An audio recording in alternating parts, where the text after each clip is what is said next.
A question. Have you ever noticed how often we use the word love? I love last night's movie. I love chocolate. I love ice cream and apple pie. And also I love you, God, and I love you, my friends, okay? Um, I wonder if this way of using love sort of waters it down, huh? Doesn't have that impact. Today, both the second reading of First John and the gospel uh, have the theme of love, right? First John 4 says, love then consists in this, not that we have loved God, but that he has first loved us. Seems that the two questions that we have come to our mind when we hear that someone loves us is that, well, we first want to know who it is, and then we want to know why. It's because of our good looks, our intelligence, our wit, our humor. But what happens when we find out that someone says, hey, I heard the other day that someone you and I both know has fallen in love with you? Um, and I imagine that your response would be as mine would be. Oh, really? What'd you say their name was, please? The gospel today reminds us that we have been chosen, opted out for to be loved forever. That we've been chosen for God to fall in love with us. Everyone, no exceptions. Now, it seems to me that when we do find that someone has fallen in love with us, we want to know uh, why, because just having no reason whatsoever, it doesn't fit, it doesn't compute. But this is the way God loves us. God loves us for no reason whatsoever, because that's God's nature. God's nature is love, and God cannot go against God's nature. Even God can't do that. Therefore, God cannot not love us. God doesn't need a reason. God is love. Huh? So, what happens when we don't have the capacity to believe this? We think it's just too good to be true, and therefore we think it must really not be true. We have been chosen, but we have trouble accepting this. It's like it's just too much. We have these words that come into our mind that are not in God's vocabulary, never have been, they're not now, and they never will be. And those third words are worthy enough, pure enough, good enough, perfect enough. But it's true. It sounds too good to be true, but it is true. It's my conviction that when we can let our egos get caught off guard,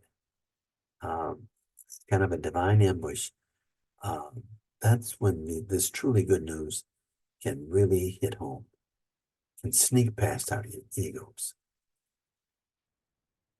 This kind of good news is, well, totally unmerited, uh, unwarranted. It's just a matter of pure gift. But we don't easily accept this pure gift. All we need to do is allow it, receive it, welcome it, be grateful for it. And I really don't know any other way to prepare ourselves for this kind of unconditional love than to go into deep and silent prayer practice that permits you to gradually let this kind of good news sink in and soak in like a soft rain, or maybe taking a sunbath. It just can't be received all at once. It needs to be gradually assimilated into our body because we resist it. We go into the worthy phrase and it doesn't work. But this kind of prayer practice allows us to have a sign outside of our door that says, I am in, I'm open, the door is open, and I'm freely allowing you to love me unconditionally. Sounds arrogant, but God needs that permission to go forward. I need to point out that some have taken God's love to be conditional because of that one phrase in today's gospel, which says, "You are my friends if you do what I command you." But the thing is that all the commandments are summed up in love. Love your neighbor as yourself, right? And so when this says, if you do what I command you, what you're saying, not so much if, is when you love, you will be in love. It's just that simple. There's no conditions. We gradually realize that we don't really gain heaven. We just get used to it, like this sunbath or this soft rain. And how do we do that? Mainly by not going into judgment of ourselves and others and labeling others. This takes away all of our peace. And when we do that, when we let this kind of unconditional love sink in, we'll have unspeakable joy, a joy that no one can take from us, a joy that's pure gift from God.